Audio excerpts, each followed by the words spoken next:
दोस्तों, हक की बात इरशादुल हक के साथ में आपका बहुत बहुत स्वागत है। नीतीश कुमार की सरकार की जो मियाद है वो 2 से 3 महीने में पूरी होने वाली है और उसके बाद चुनाव होने वाला है। लेकिन उससे पहले कुछ ऐसे ऐसे भ्रष्टाचार और भाई भतीजावाद के कारनामे सामने आए हैं जिसे अगर आप जान लें तो आपकी आपके रोंगटे खड़े हो जाएंगे। वो नीतीश कुमार जिनके बारे में ये कहा जाता है, ये प्रचार किया जाता है कि नीतीश कुमार सुशासन बाबू हैं और जिनको छू करके भी भ्रष्टाचार गुजर नहीं सकता, जिन्हें भाई भतीजावाद छू भी नहीं सकता और उनको इस बात का पिछले 20 सालों में गर्व रहा है कि नीतीश कुमार ने अपने बेटे तक को सियासत में जमने नहीं दिया।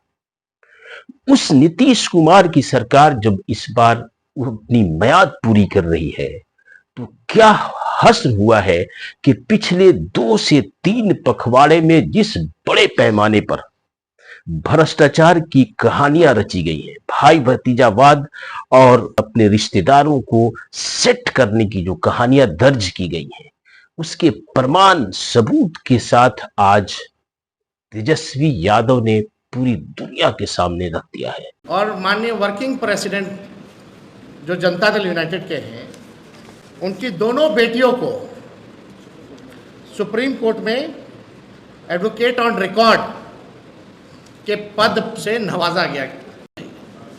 अभी हमारे पास नोटिफिकेशन है सुप्रीम कोर्ट का।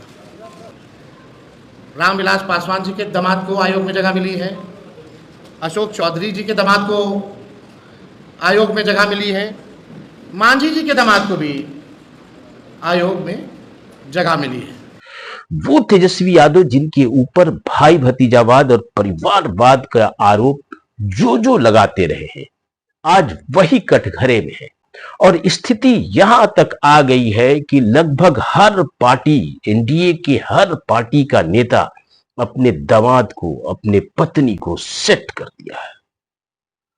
अब सवाल यह पैदा होता है कि इसकी जानकारी नीतीश कुमार को है कि नहीं है, या फिर नीतीश कुमार खुद ही मौन रूप से अपने लोगों को, अपने चाहने वालों को, जिन्हें तेजस्वी यादव भूजा पार्टी कहते हैं, उनके परिवार के एक एक सदस्य को किसी न किसी आयोग में, बोर्ड में, निगम में, सुप्रीम कोर्ट में सेट कर दिया गया है। और हद तो तब है जब कई आईएएस ऑफिसरों की पत्नियों को बड़े बड़े पोस्ट पे जगह दी गई है। इतना ही नहीं, कई ऐसे आईएएस ऑफिसर हैं जो कंसल्टेंसी, जिनके बच्चे कंसल्टेंसी फर्म खोल करके अलग अलग विभागों में बड़े बड़े ठेका ले रहे हैं।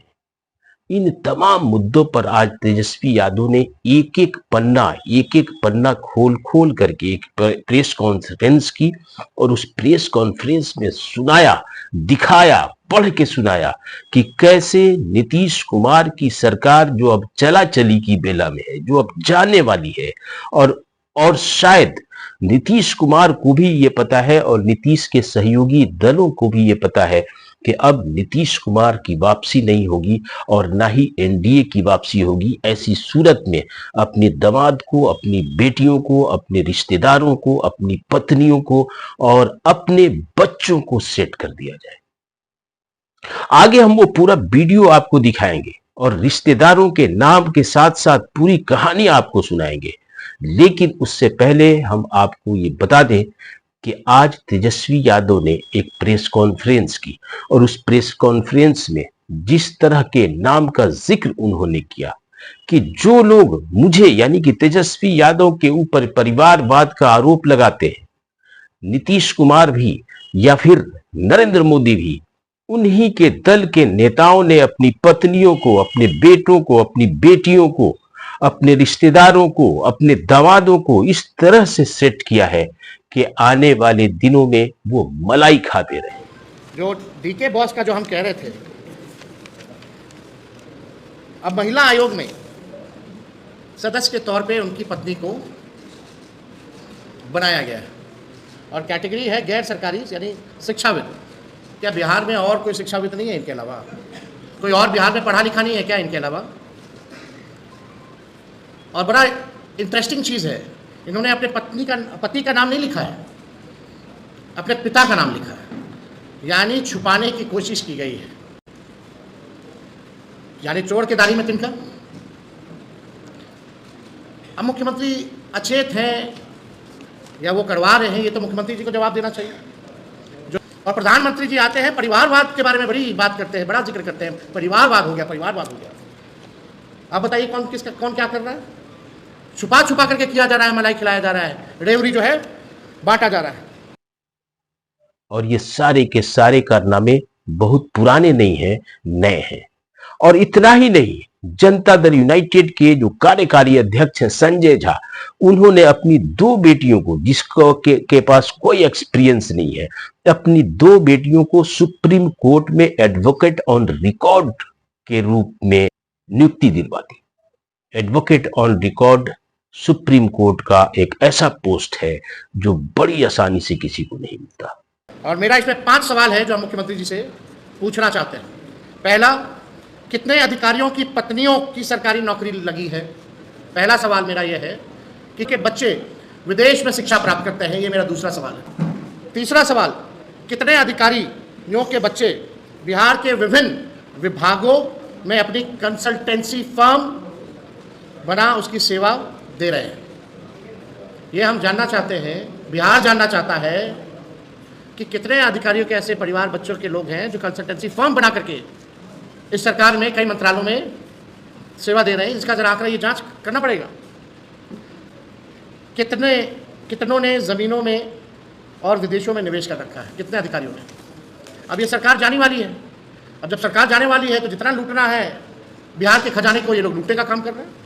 इस पे है ना, चला चली की बेला मुख्यमंत्री है अकेला। ये स्थिति बनी हुई है। मतलब जितना लूटना लूट लो, अब तो हम लोग जाने वाले हैं। 20 साल यानी 2 पीढ़ी को इन लोगों ने बर्बाद किया है। और ये लोग चाहते हैं कि आने वाली जो बिहार की पीढ़ियां हैं उनको भी बर्बाद करने का काम करें। मुख्यमंत्री के जो अधिकारी अब तो उनके भी वफादार नहीं रहेंगे, मुख्यमंत्री के भी वफादार नहीं।